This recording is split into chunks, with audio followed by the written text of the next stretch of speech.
네, 감사합니다. 오늘 봉독해 주신 신약성경 마태복음 4장 23절로 25절의 말씀을 본문으로 예수님의 3대 사역이라고 하는 제목으로 이 시간 하나님 말씀을 증거하며 함께 은혜를 나누도록 하겠습니다.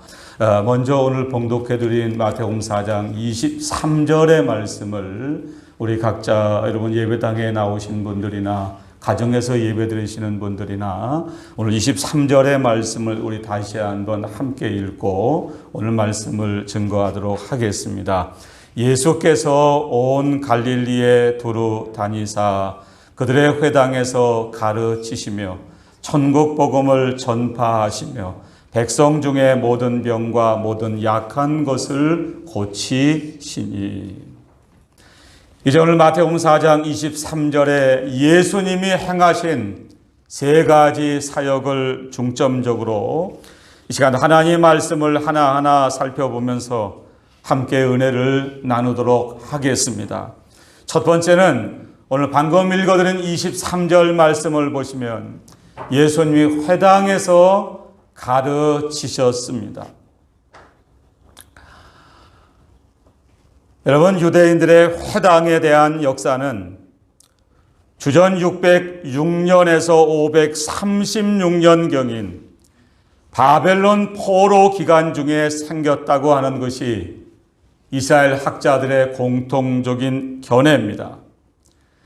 여러분, 과거 구약 시대 때 이스라엘 백성들은 하나님이 솔로몬을 통해서 지으신 예루살렘 성전에서 하나님 앞에 제사를 드리도록 하셨습니다.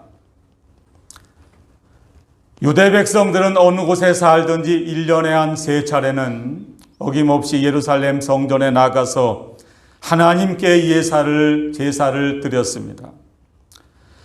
그러나 주전 586년경에 바벨론에 의해서 솔로몬 성전이 파괴가 되고 여러 곳으로 흩어지면서 그들은 예루살렘에 모여서 제사를 드릴 수 없게 되었습니다.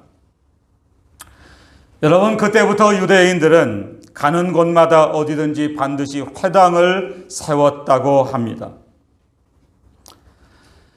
여러분, 그때부터 유대인들은 큰 도시에는 여러 개의 회당이 있었다고 합니다. 그리고 주 70년에 로마에서 또다시 성전이 파괴될 당시에는 예루살렘에만 약 394개나 되는 회당이 있었다고 합니다. 주 1세기 이후에 유대인들의 역사에 있어서 회당은 아주 중요한 삶의 터전이기도 했습니다. 여러분, 유대인들은 어느 곳에 살든지 자신들이 사는 지역에 있는 회당에 나가서 아침, 점심, 저녁 보통 하루에 3번씩 하나님 앞에 기도를 드리곤 했습니다. 그리고 오늘날 우리가 주일에 하나님 앞에 예배를 드리지만 초대교회 때 유대인들은 안식일에 하나님 앞에 회당에 나가서 어김없이 예배를 드리곤 했습니다. 여러분, 유대인들에게 있어서 회당은 교육과 훈련 그리고 기도의 장소로 사용이 되어졌습니다. 네, 오늘 4장 23절의 말씀을 다시 한번 보시기를 바랍니다. 예수께서 온 갈릴리에 두루 다니사. 그 다음에 아주 중요한 말씀이 기록이 되어져 있습니다. 그들의, 여러분 어디에서라고 말씀을 하고 있죠? 회당에서.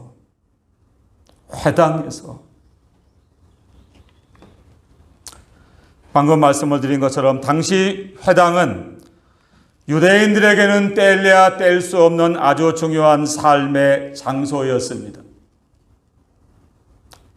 하루에 3번씩 아침, 점심, 저녁 회당에 나가서 하나님 앞에 기도를 드렸습니다. 안식일이면 어김없이 회당에 나가서 하나님의 말씀을 듣고 그들은 예배를 드렸습니다. 그곳에서 그들은 하나님께 예배를 드리면서 서기관들을 통해서 하나님의 말씀을 듣고 배웠습니다. 그런데 이제 공생애를 시작하시는 하나님의 아들이신 예수 그리스도께서,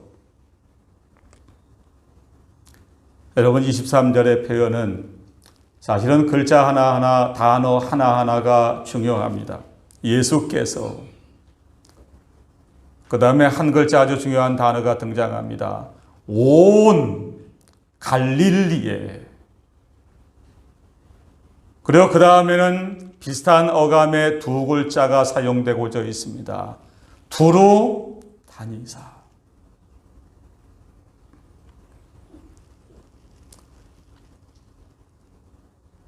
주 70년의 로마에서 또다시 성전이 파괴된 당시의 예루살렘에는 약 한 394개나 되는 많은 회당이 존재했다는 말씀을 드렸습니다. 예수님은 온 갈릴리를 두루 다니셨습니다. 그리고 그들의 회당에서 오늘 예수님이 하신 세 가지 중요한 사역에 대해서 증거를 해드리려고 하는데, 첫 번째, 회당에서 가르치셨습니다.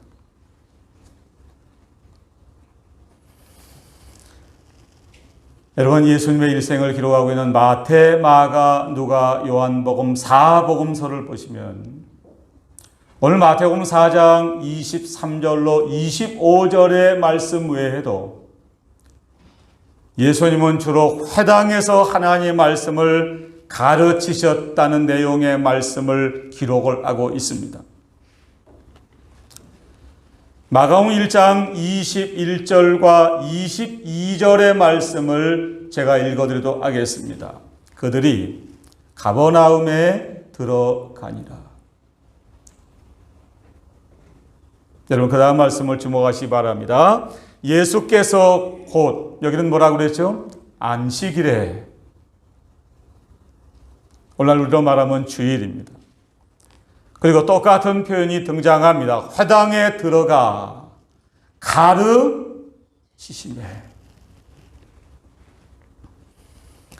하나님의 아들이신 예수님은 공생애를 시작하실 때부터 유대인들이 과거 예루살렘 성전을 대신해서 각 동네마다 지은 회당에 들어가셔서 하나님 말씀을 가르치셨습니다. 여러분, 지금까지 그 회당에서는 성경에 비교적 능통하다고 하는 서기관과 장로들을 통해서 하나님의 말씀을 가르치곤 했습니다.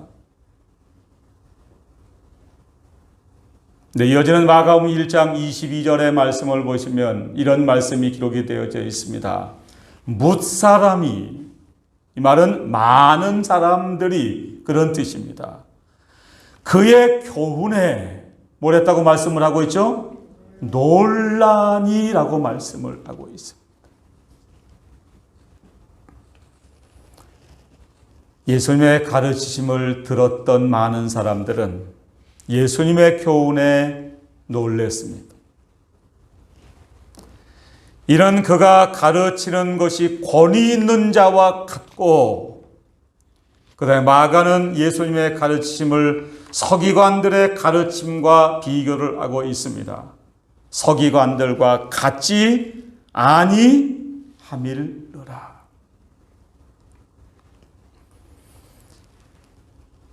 예수님의 가르침을 들을 때 많은 사람들은 예수님의 교훈에 놀랐습니다.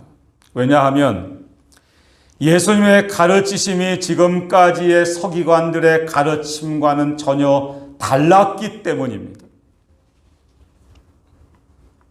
예수님의 가르치심은 언제나 많은 사람들에게 새로운 감동을 주었습니다.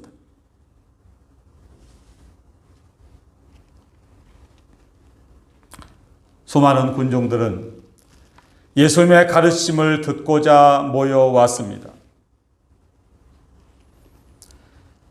여러분, 예수님께서 오늘 공생애를 시작하시는 예수님께서 세 가지 중요한 사역을 하셨다라는 내용의 말씀을 증거해 드리고 있는데, 여러분, 그 세 가지 예수님이 행하신 사역 가운데 가장 첫 번째 사역은 회당에서 하나님의 말씀을 가르치시는 일이었습니다. 왜 예수님께서 회당에서 하나님 말씀을 가르치시는 일을 가장 첫 번째 사역의 순서로 정하셨을까? 여러분, 어느 시대나 사람이 사는 시대는 이러한저러한 문제를 가지고 삽니다.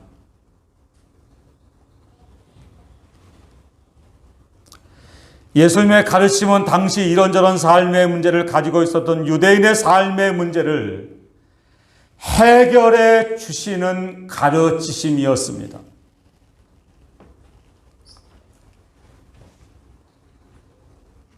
여러분, 구약성경 호세아 4장 6절의 말씀을 보시면 호세아 선지자는 이스라엘 백성들에게 이런 말씀을 외쳤습니다. 자, 우리 같이 한번 읽겠습니다. 앞에 장학을 보시면서 같이 읽겠습니다. 시작. 내 백성이 지식이 없으므로 망하는 도다.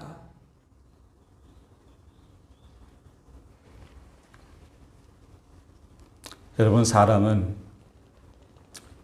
태어나서 세상을 떠날 때까지 여러분 배워야 됩니다.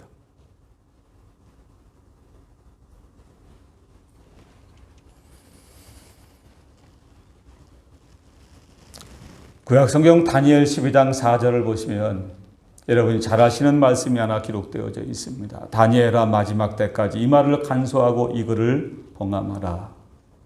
많은 사람이 빨리 왕래하며 지식이 더하리라.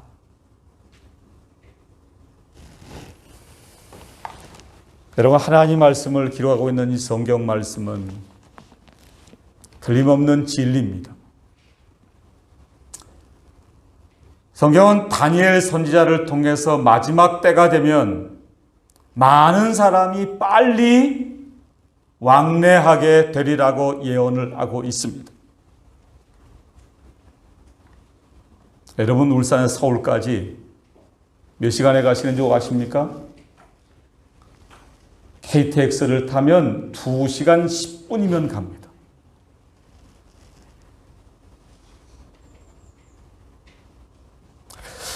앞으로는 부산에서 서울을 1시간 안에 갈 수 있는 열차가 나온답니다.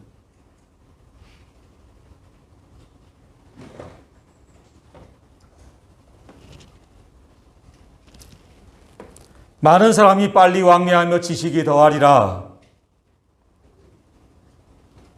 여러분, 과학이 발달합니다.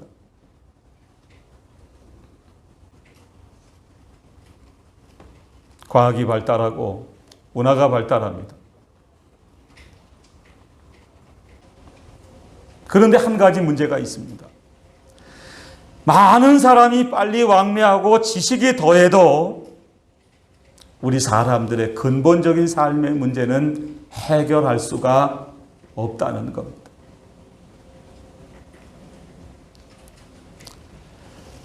오늘 본문에 예수님은 공생애를 시작하시면서 가장 첫 번째 온 갈릴리에 두루 다니셨습니다. 그들의 회당에서 하나님의 말씀을 가르치셨습니다. 예수님이 오늘 본문에 3가지 중요한 사역을 하시는데 이 3가지 사역의 순서는 굉장히 중요하다고 저는 믿습니다. 첫 번째, 예수님께서 그들의 회당에서 하나님 말씀을 가르치신 이유는 하나님의 말씀만이 우리의 삶의 문제를 해결할 수 있기 때문입니다. 여러분, 하나님의 말씀만이 우리의 삶의 문제를 해결합니다.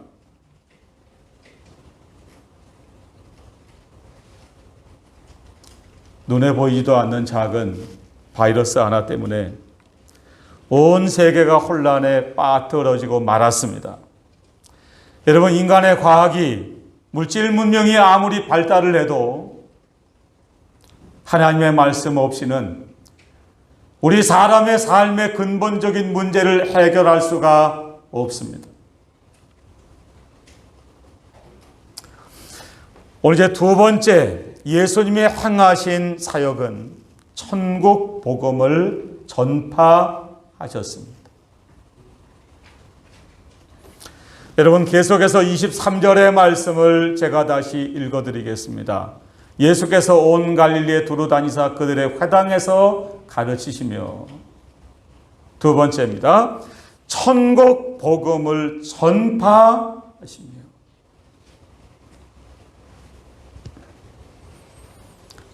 예수님이 하신 세 가지 사역 가운데 두 번째는 천국 복음을 전파하시는 일이었습니다.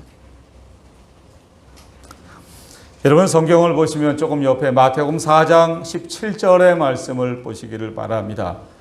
이때부터 예수께서 비로소 전파하여 이르시되 회개하라 천국이 가까이 왔느니라 하시더라.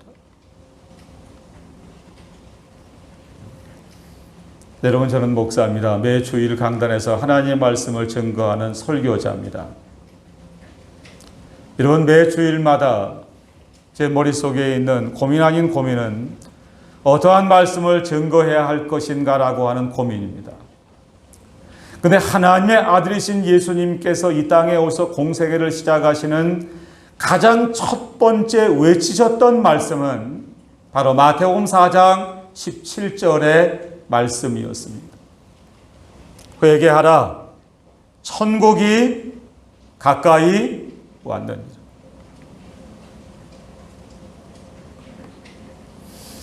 여러분, 가지고 계신 성경책 아래 각주를 보시기 바랍니다. 제가 가지고 있는 성경에는 밑에 각주가 있는데 천국 복음이라는 말 앞에 1하고 숫자가 적혀져 있고, 아래 각주에는 천국 복음을 이렇게 정의를 하고 있습니다. 그 나라의 복음이라고 되어져 있습니다. 그 나라의 복음. 여러분, 여기서 그 나라는 당연히 하나님의 나라를 의미합니다. 그 나라. 좀 기억나시는 건 없으신가요? 마태복음 6장 33절을 보시면 너희는 먼저 그의 나라와 그의 의를 구하라 라는 말씀이 나옵니다. 거기도 똑같이 그의 나라라는 말씀이 나옵니다. 근데 사실은 여기서 그의 나라는 누구의 나라일까? 하나님의 나라를 의미합니다.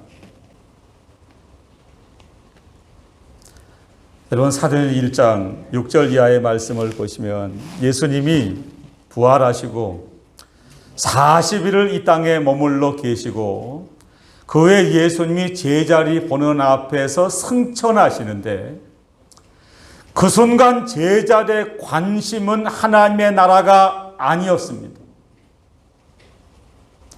사도행전 1장 6절의 말씀을 읽어드리겠습니다. 그들이 모였을 때 예수께 여쭈어 이르되 주께서 이스라엘 나라를 회복하심이 이때니까 하니.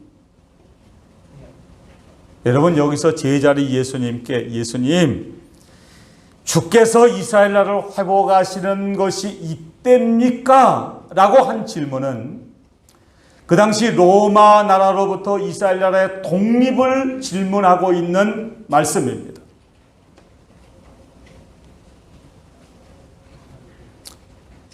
그러나 예수님은 제자들에게 이어지는 사도행전 1장 7절과 8절에 이렇게 말씀을 하십니다. 이르시되 때와 시기는 아버지께서 자기의 고난에 주셨으니 너희가 알 바 아니오. 오직 성령이 너희에게 임하시면 너희가 권능을 받고 예루살렘과 온 유대와 사마리아와 땅 끝까지로 내 증인이 되리라 하시니라. 여러분, 여기서 우리는 부활하신 예수님을 여러 차례 목격했음에도 불구하고 제자들의 관심은 하나님의 나라가 아니었다고 하는 사실을 발견할 수가 있습니다. 여러분, 제자들의 관심은 이 땅의 나라였습니다. 그러나 언제나 예수님의 관심은 이 땅의 나라가 아닙니다. 하나님의 나라를 전파하셨습니다. 저는 어제 이번 주에 조금 바빴다고 말씀을 드렸습니다. 목요일, 금요일 양이틀을 차량 관계 때문에 이틀을 꼬박 다니느라고 어제 좀 오늘 원고를 좀 준비를 했습니다. 어제 사도행전 1장의 말씀을 묵상하다가 제자들의 관심은 이스라엘 나라의 회복 독립에 있었지만 예수님의 관심은 하나님의 나라에 있었다라는 사실을 통해서 지금 우리가 사는 이 시대에도 똑같은 적용을 할 수 있다는 생각이 들었습니다. 여러분, 만나는 사람마다 모든 사람의 관심은 코로나19 바이러스가 언제 종식되느냐에 있습니다. 그렇죠? 빨리 끝났으면 좋겠습니다. 오늘도 오전에 예배 시간 전에 한 10시에 동구청에서 직원이 다녀갔습니다. 마침 제가 걸레 들고 소독하고 있는 걸 보고 가셔가지고 목사님 잘하고 계시네요. 그리고 동그라미 몇 개 치고 그냥 갔습니다.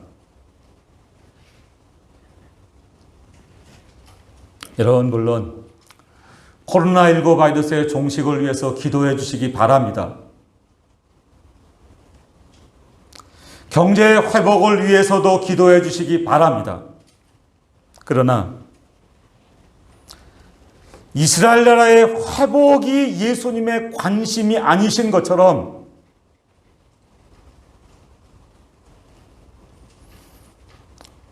사도행전 1장 7절의 말씀을 다시 보시기 바랍니다. 때와 시기는 누구의 고난에 주셨죠? 아버지께서 자기의 고난에 주셨으니 너희가 알 바 아니요. 저는 이 말씀을 오늘날 코로나19 바이러스의 종식에도 그대로 적용해도 된다고 믿습니다. 여러분, 코로나 바이러스의 종식도 하나님 아버지의 고난에 두셨습니다.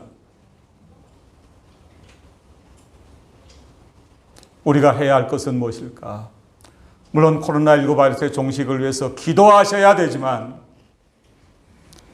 오직 성령이 너희에게 임하시면 너희가 권능을 받고 예루살렘과 온 유대와 사마리아와 땅 끝까지 이르러 내 증인이 되리라. 하나님의 아들이신 예수님이 이 땅에 오셔서 공생애를 시작하시면서 그들의 회당을 두루 다니시며 하나님 말씀을 가르치시고, 두 번째, 천국 복음을 전파하신 것처럼 여러분, 이 시대에도 우리가 만나는 이웃들에게 하나님 말씀을 가르치고 그들에게 천국 복음을 전파하는 일이야말로 이 시대에 우리 모두가 해야 할 일이라고 저는 믿습니다. 예수님이 오신 이유는 하나님의 나라 때문입니다. 바울은 디모데후서 4장 1절과 2절 말씀에 하나님의 부르심을 받는 그 순간에도 하나님 앞과 살아있는 자와 죽은 자를 심판하실 그리스도 예수 앞에서 그의 나타나실 것과 그의 나라를 두고 엄히 명하노니. 자, 2절 우리 같이 한번 읽겠습니다. 시작. 너는 말씀을 전파하라. 때를 얻든지 못 얻든지 항상 힘쓰라. 거기까지만 하겠습니다. 예수님처럼 우리 자신이 먼저 하나님 앞에 나와서 하나님 말씀을 잘 듣고 배우고 우리 주변에 하나님 말씀을 모르고 살아가는 이웃들에게 하나님 말씀을 전하고 예수님처럼 그들에게 천국 복음 하나님 나라를 전파하는 복된 저와 여러분들 다 되시기를 간절히 바랍니다. 자, 이제 마지막 세 번째, 역시 23절 말씀에는 모든 병과 약한 것을 고치셨습니다. 여러분, 계속해서 23절의 말씀을 제가 읽어드리겠습니다. 예수께서 온 갈릴리에 두루 다니사 그들의 회당에서, 자, 지금까지 한 내용을 좀 기억하시기 바랍니다. 첫 번째, 가르치시며, 두 번째, 천국 복음을 전파하시며, 마지막 세 번째입니다. 백성 중에 모든 병과 모든 약한 것을 고치시며. 예수님은 온 갈릴리 회당을 두루 다니시며 그들의 회당에서 하나님 말씀을 가르치셨습니다. 세상에만 관심을 가지고 살던 유대인들에게 천국 복음, 하나님의 나라의 복음을 전파하셨습니다. 그리고 이어지는 23절, 24절, 25절 말씀에는 백성 중에 모든 병과 모든 약한 것을 고치셨습니다.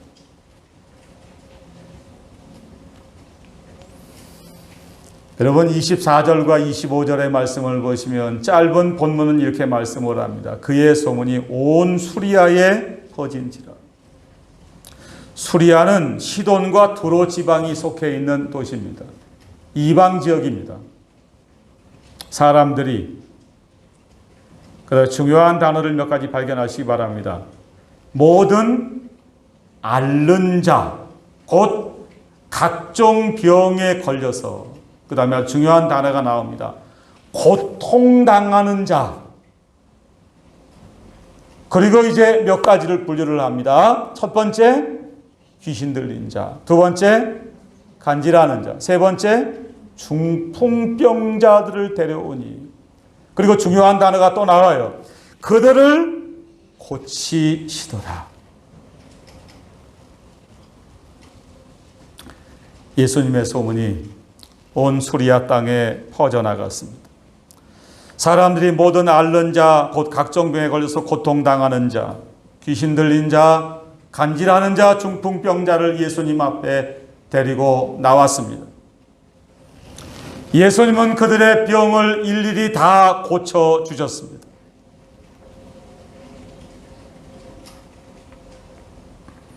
여러분, 사람이 살면서 이런저런 어려움을 당합니다. 경제적인 어려움, 때로는 우리의 자녀들이 당하는 어려움, 여러 가지 어려움을 당합니다.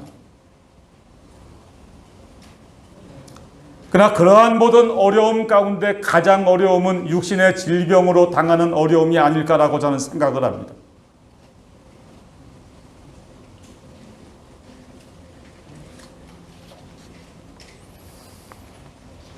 다니엘 12장 4절의 말씀처럼 말세가 되어 사람들이 빨리 왕래하고 지식이 더하지만 세상의 과학이나 의술이 과거에 비해서 비교할 수 없을 만큼 발전했지만 사람들의 질병의 고통은 계속되는 것이 사실입니다. 각 도시마다 첨단의 장비를 갖춘 병원들이 개원을 합니다. 병동을 더 크게 짓습니다. 그러나 문제는 사람들의 질병은 점점 더 늘어만 간다고 하는 사실입니다. 여러분이 울산만 해도 울산의 가장 큰 병원 중에 하나는 울산대학병원이 암센터를 개원을 했습니다. 아마 전국의 어느 병원에 뒤치지 않는 첨단 장비를 들여놨다고 저는 생각을 합니다.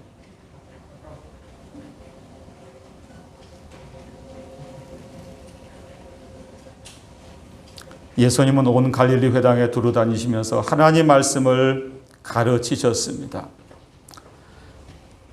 그들에게 천국 복음을 전파하셨습니다. 그리고 예수님 모든 앓는 자, 곧 각종 병에 걸려서 고통당하는 사람들을 고쳐주셨습니다. 여러분, 여기서 한 가지 아주 주의하셔야 될 것이 하나 있습니다. 오늘 예수님께서 공생애를 시작하시면서 대표적인 세 가지 사역을 하셨다라는 내용의 말씀을 증거해드리고 있습니다. 여러분, 짤막짤막하니까 반드시 기억을 하시면 좋겠습니다. 첫 번째, 갈릴리 온 회당을 두루 다니시며 그들의 회당에서 하나님의 말씀을 가르치셨습니다. 두 번째, 천국 복음을 전파하셨습니다. 그리고 세 번째, 모든 약한 것과 병든 자들을 고쳐주셨습니다. 저는 여기서 예수님이 하신 세 가지 사역의 순서도 매우 중요하다고 말씀을 드렸습니다. 여러분, 우리 기독교 안에는 예수님이 행하신 세 가지 사역 가운데 가장 마지막 세 번째 사역을 치우치는 분들이 계십니다.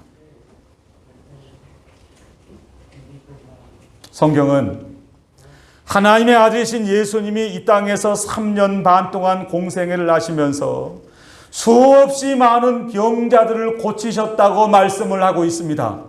그러나 예수님이 수없이 많은 육신의 병든 자들을 고치신 것은 여러분 잘 들으시기 바랍니다. 수단이지 목적이 아닙니다. 이해가 되시면 좋겠어요. 그 자체가 뭔 아니라고요? 목적은 아니에요.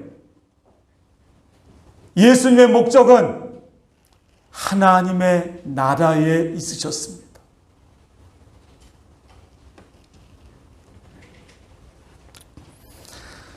물론 여기서 우리는 또 한 가지 극단에 치우치시면 안 됩니다. 그러면 성경이 말하는 치유의 은사는 오늘날 우리들과는 전혀 상관없는 것인가 라고 하는 문제입니다. 아닙니다.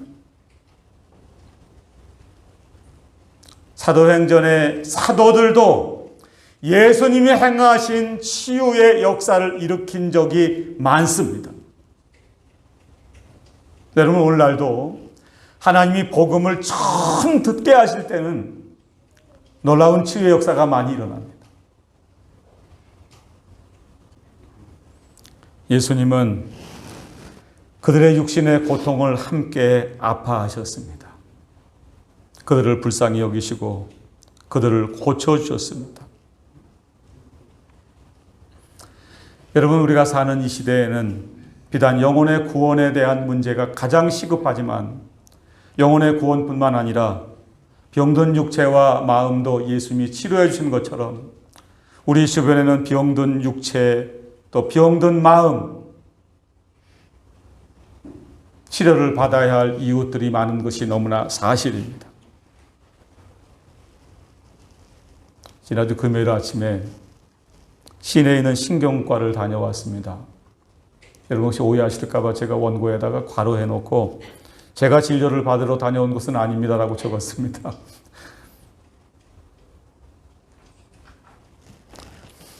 여러분 겉으로 뵐 때는 아주 멀쩡하신 분들이에요. 제가 한 10시쯤 갔는데 어르신이 한 분 들어오시는데 청바지를 아주 멋지게 입으시고 자켓 입으시고 이건 모자 아주 멋지게 쓰시고 들어오셨어요. 근데 그분이 그 병원에 온 거는 어딘가 치료를 받으실 때가 있어서 오신 것 같아요. 여러분 감사한 것은 예수님은 모든 앓는 자, 각종 병에 걸려서 고통당하는 사람들을 다 고쳐주셨습니다. 그것이 육신의 질병이든 아니면 정신적인 병이든 아니면 마음의 병이든 예수님은 우리가 병으로 고통당하는 것을 불쌍히 여기시고 함께 아파하시고 고쳐주시는 분이십니다. 출애굽기 15장 26절에 하나님은 나는 너희를 치료하는 여호와임이라 라고 말씀을 하셨습니다. 신약성경 야고보 5장 14절과 15절의 야고보는 너희 중에 병든 자가 있느냐 그는 교회 장로들 청할 것이요 그들은 주의 이름으로 기름을 바르며 그를 위하여 기도할지니라. 믿음의 기도는 병든 자를 구원하리니 주께서 그를 일으키시리라. 혹시 죄를 범하였어요 사하심을 받으리라고 말씀을 하고 있습니다. 오늘 말씀을 마치도록 하겠습니다. 오늘 하나님의 아들이신 예수님은 공생애를 시작하시면서 세 가지 중요한 사역을 하셨습니다. 회당에서 하나님 말씀을 가르치시고 천국 복음을 전파하시고 모든 앓는 자, 곧 각종 병에 걸려 고통당하는 사람들을 하나님의 능력으로 하나님의 은혜로 고쳐주셨습니다. 여러분 이 일이야말로 오늘날 이 시대에 우리 모두가 해야 할 일이라고 저는 믿습니다. 여러분 이와 같은 일을 가장 잘한 사람들은 사도행전에 등장하는 초대교회 성도들이었습니다. 여러분 세상 나라는 요란합니다. 그러나 하나님의 나라는 진동하지 않는 유리바다와 같은 나라입니다. 우리가 비록 코로나19 바이러스로 인해서 우리의 전도가 조금 소홀해질 수밖에 없는 시국이지만 예수님처럼 하나님 말씀을 전하고 천국 복음을 전파하고 우리 주변에 육신의 질병 들린 자, 영혼과 마음에 상처받고 어려움 당하는 이웃들을 예수님의 은혜와 예수님의 능력으로 고침받는 이러한 역사가 우리 모두들에게 다 있기를 간절히 바랍니다.